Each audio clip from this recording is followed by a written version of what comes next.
Bien, estimados amigos de Objetos, bienvenidos nuevamente. Hemos estado hablando en otros videos de JPA, el problema que tenemos cuando el modelo que utiliza un lenguaje orientado a objetos es obviamente el modelo orientado a objetos, mientras que ese modelo no sea compatible con el modelo en donde vamos a persistir nuestros datos, ¿sí? Entonces, por ejemplo, si tenemos una aplicación orientada a objetos y pretendemos persistirlo en una base de datos relacional, ahí vamos a estar obligados a hacer un mapeo objeto relacional. Para ello vamos a tener que utilizar diferentes productos como Hibernate, como JPA, etcétera, etcétera, dependiendo en lo que estemos trabajando. Ahora bien, si nosotros tenemos un desarrollo, digamos, hecho con un lenguaje orientado a objetos y la base de datos que vamos a utilizar es orientada a objetos, nos estamos evitando todo ese problema del mapeo.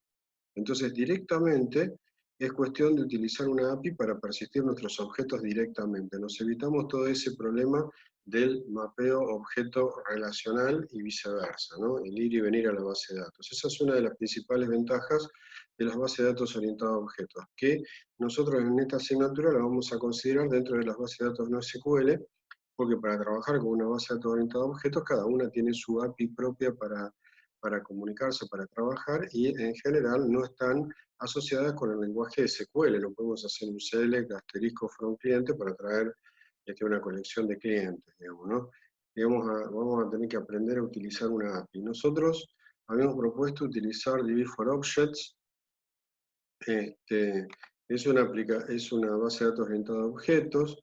Mi experiencia personal con las bases de datos orientadas a objetos para mí son ideales, son muy útiles, muy potentes para, en la primera etapa inicial, digamos, del desarrollo orientado a objetos, cuando vamos llevando prototipos al usuario, digamos, ¿no? Entonces, realmente la persistencia de los datos no es nuestra prioridad y lo podemos hacer de una manera muy rápida, muy ágil, muy fácil y sin necesidad de estar creando una base de datos relacional ni nada. No tengo que crear esquemas, no tengo que hacer create table, no tengo que crear la base de datos y demás. Es mucho más ágil el desarrollo de esta forma y la persistencia es mucho más simple. Bueno, aquí en este documento, que es un paper que podemos encontrar en esta dirección, grch.com.ar/docs, BDD de base de datos distribuida, apuntes, unidad 2, no SQL, porque estamos dentro de una base de datos no SQL, BD, la carpeta bd.objetos, y ahí adentro DB for Object y DB for Object White Paper, base de datos orientada a objetos.pdf, ¿sí? Aquí tenemos una explicación general de lo que es esta base de datos orientada a objetos, por su desarrollador y demás. Aquí podemos ver que podemos hacer un almacenamiento directo, ¿sí? De la aplicación a la base de datos directamente, ¿sí? Nos evitamos todo el mapeo objeto relacional, ¿sí? Así que bueno, esta es una de las grandes ventajas.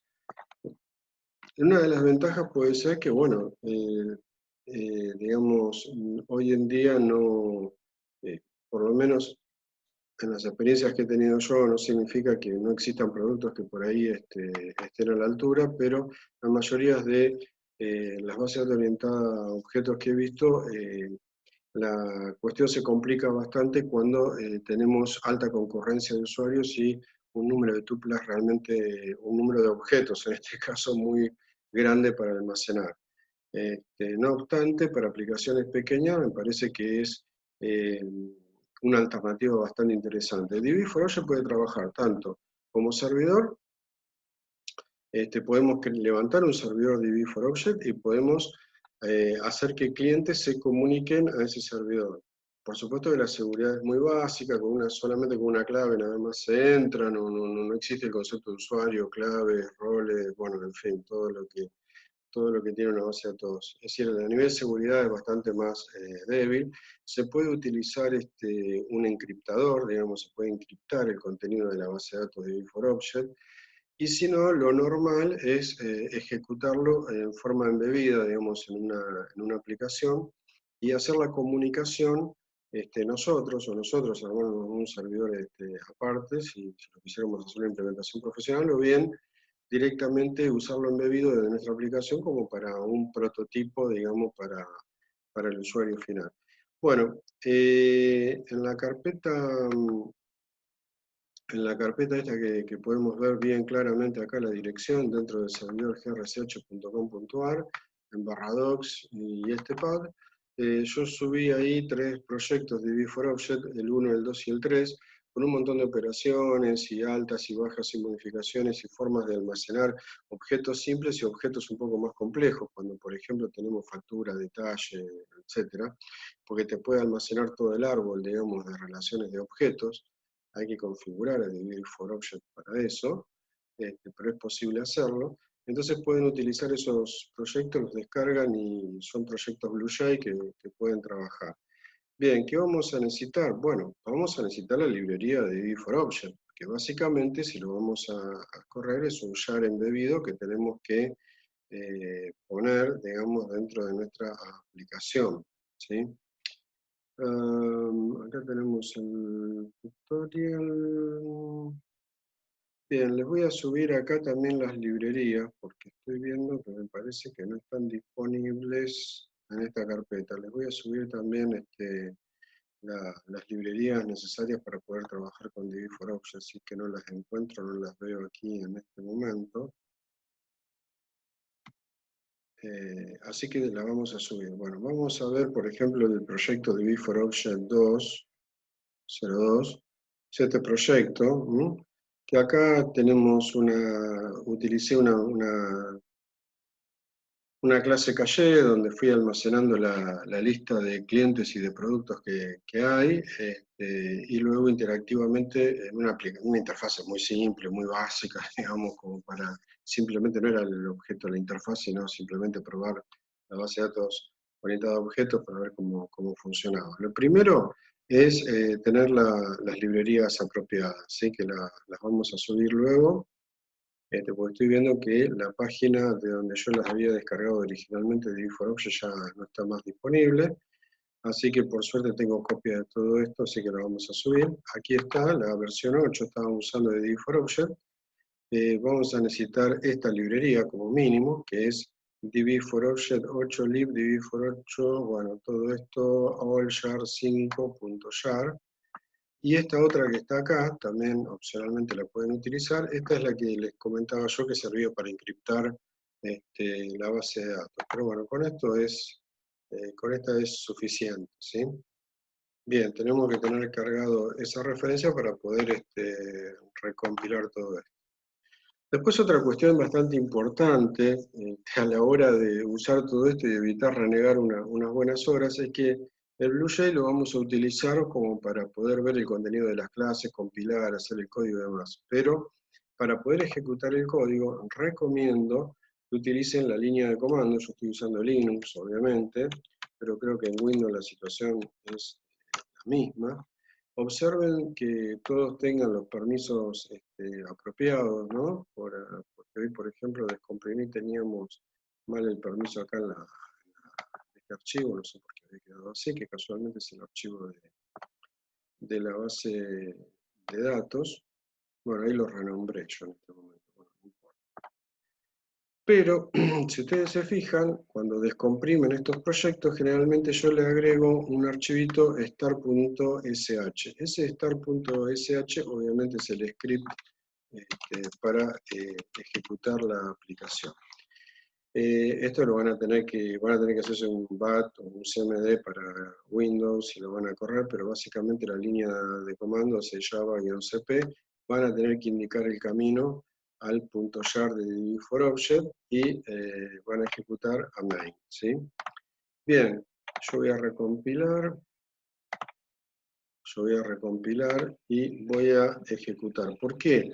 Porque si lo hacemos desde dentro de BlueJ podemos tener algunos errores en la base de datos, errores de bloqueo, un montón de problemas que después me di cuenta que en realidad era por estar ejecutando la aplicación desde el entorno de BlueJ.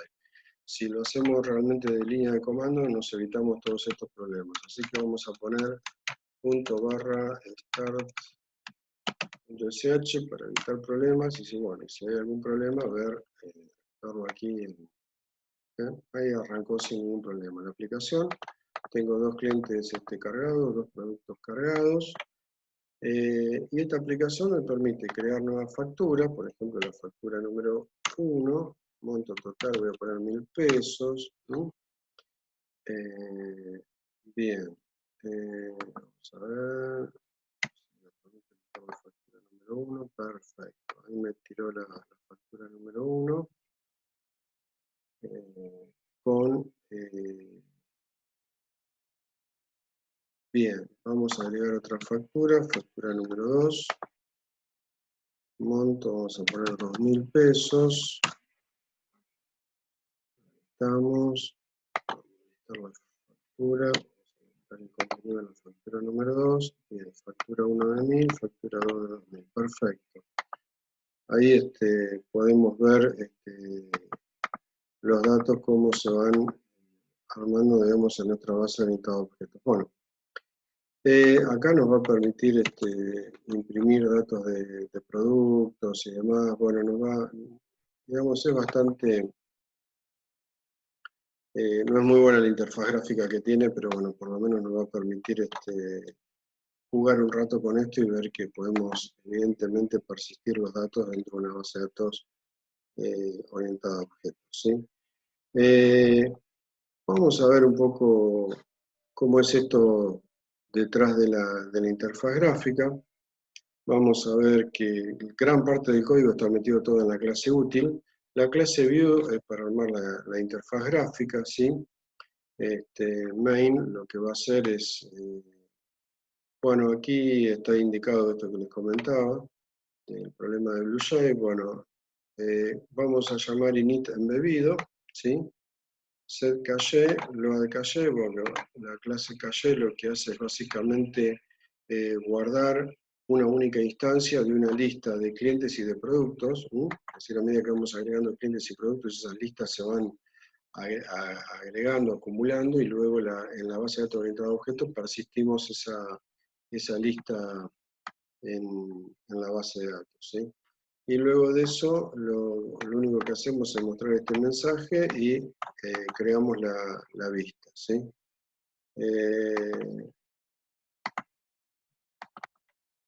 ¿Sí? La vista, bueno, evidentemente vamos a crear una serie de botones, una interfaz gráfica muy, muy simple, y por cada acción que vamos a hacer, por ejemplo, vamos a crear un objeto factura, indicando el número y el monto.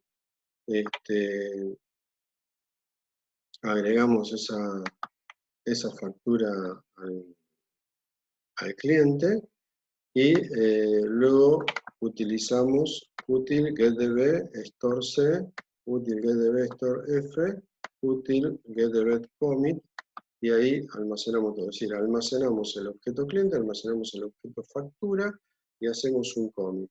Fíjense que todo el trabajo se está haciendo con métodos estáticos de la clase útil. Vamos a ver qué es lo que tiene la clase útil.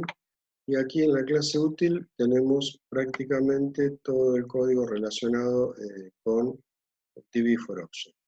Bien, la referencia a una base de datos DB4Object es para nosotros un Object Container. ¿Qué es eso, DB4Object? Un Object Container, ¿sí? Bien, tengo un método que es initServer para inicializar como servidor en un puerto TCP/IP 8080, pero no es nuestro caso, porque lo estoy utilizando como init embebido. Bien, para inicializarlo como init embebido, abrimos un objeto de configuración, y lo que vamos a hacer es configurar, ¿sí? Configurar a la clase caché, digamos, para que permita updates y delete, digamos, en cascada sobre los diferentes objetos que vamos a almacenar ahí. Y lo mismo lo hacemos con clientes con factura con detalle, digamos, ¿no? Si no hiciéramos este tipo de cosas, lo que va a hacer DB4Object es solamente almacenar el objeto actual y no las relaciones que tenga ese objeto, ¿sí? Bien. Luego de que armemos esa configuración, lo que vamos a hacer es utilizar ese objeto de configuración en el open file de db4object y el nombre de la base de datos. Y ahí vamos a obtener la referencia de tipo object container, que es una referencia de tipo estática para luego poder utilizar la misma referencia en toda la aplicación. Bien, vamos a buscar el método getDB. Acá tenemos, como pueden ver, el getDB devuelve la referencia de tipo object container. Entonces, una referencia object container.store y el objeto es suficiente para almacenarlo. Es decir que con object container.store directamente estamos almacenando el objeto y con .commit lo estamos guardando definitivamente. No es más ni menos que eso para poder almacenar un objeto dentro de la base de datos orientada a objetos, ¿sí? Para borrarlo, delete y el nombre del objeto, ¿no? Para cada uno de los objetos, en este caso de la colección, y así, y así, digamos, son los métodos que tiene. Realmente es muy, pero muy simple. Bueno, para poder hacer consultas, recuperar datos, acá la cosa se complica un poco más porque tenemos que aprender una API, tenemos que aprender la API, digamos, de cómo hacer consultas, digamos, cuál es la lógica para hacer consultas. Acá en la clase útil tenemos listar por factura, por ejemplo,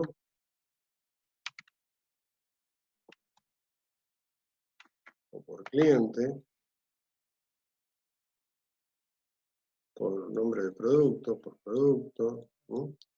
Bien, entonces si yo quiero buscar en toda la base de datos una factura, le paso el número de la factura, creo un objeto factura como si fuera un molde para buscarlo, ¿sí? Creo un objeto cliente, ¿sí? También básico, sin nada. A ese objeto cliente, porque en realidad la factura está asociada con el cliente, tiene una asociación con factura, entonces tengo que crear. Cuando tengo que buscar por factura tengo un problema, porque tengo que ubicar el cliente para luego la factura, ¿sí? Entonces, creo el número de factura que a mí me interesa, creo un objeto cliente vacío, a ese objeto cliente le agrego la factura y voy a listar por cliente, ¿sí? A listar por cliente pasándole como argumento ese cliente vacío. Ese cliente vacío nos va a servir como molde para poder hacer la consulta, ¿sí? Es como un query by example a partir de un objeto vacío. Entonces, en realidad, como el objeto está vacío, todos los objetos que están en la base de datos del cliente coinciden con ese patrón, ¿sí? Entonces, con getDB query by example y pasándole ese objeto que utilizo como molde, yo puedo devolver un object set de cliente, es decir, puedo devolver una colección de objetos cliente OS. Llamo al método list, que es un método más genérico que me permite listar todos esos objetos. El objeto list recibe una colección de objetos cliente, crea un stream buffer y básicamente lo que va a hacer es almacenar o acumular en este stream buffer todos los datos relacionados con el cliente, que van a ser los datos propios del cliente, como el código, el nombre, la cantidad de facturas que tiene, y luego un listado con todos los números de factura y todos los datos de cada uno de los objetos facturas que tenga asociados. Traza esta línea por cada uno de los que va encontrando y va acumulando todo en un stream buffer y luego devuelve ese stream buffer. Ese stream buffer se convierte en string y se asigna en el text area que tenemos en la lista. Es todo lo que hace, todo lo que sucede. Bien, esto de query by example es la forma más sencilla de poder hacer consultas, que es uno de los problemas, digamos, ¿no? Porque no es solamente el almacenamiento de producto y el almacenamiento de clientes y el almacenar objetos en cascada, como vimos que tuvimos que configurar, sino que también la cosa se complica un poquito más cuando tenemos que hacer por ejemplo, esta consulta, list not name.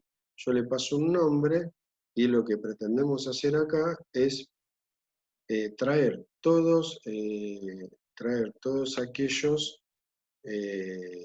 clientes cuyo nombre no sea Pepe, ¿sí? Eso, para poder consultar de esa manera, vamos a tener que utilizar un objeto query, ¿sí? Vamos a tener que crear un constraint para la clase cliente.class, y sobre ese constraint, sobre esa clase, le tenemos que decir de send, vamos a tener que indicar el nombre del atributo, en este caso nombre, vamos a tener que indicar un constraint, ¿sí? Que en este caso va a ser Pepe, y luego lo vamos a tener que negar, not. Entonces de esa manera le estamos diciendo todos los nombres que no sean Pepe. Digamos. Bueno, como pueden ver, es bastante más distinto de lo que sería una consulta en SQL, ¿no es cierto? Luego vamos a tener que hacer el query execute y ahí nos va a devolver el object set de cliente. Es decir, que vamos a tener que establecer una serie de configurar el objeto cliente acorde al query que querramos hacer y luego, una vez que esté listo, ejecutar execute y ahí recién obtendríamos la colección de objetos y luego recorrer esa colección y hacer con ellos lo que querramos. Para ver todos los tipos de consultas que podemos hacer de este estilo, la API de consultas la vamos a tener que consultar aquí tenemos muchísimos ejemplos, en el documento de DB4Object Tutorial, ¿sí? Que lo tienen en español, y ahí pueden ver toda la API de consultas, digamos, para hacer los diferentes queries de mayor complejidad, digamos, para poder, por ejemplo, encontrar números en determinados rangos, negar, para preguntar por distinto, por igual, combinar un AND con un OR, etcétera, etcétera. Bueno, vean bien toda esta API porque esto es parte, digamos, de la evaluación y parte de lo que tenemos que saber para poder consultar correctamente una base de datos no SQL orientada a objetos. Bueno, esto es todo como para que tengan una idea. Vamos a subir también las librerías y estamos en contacto. Muchísimas gracias.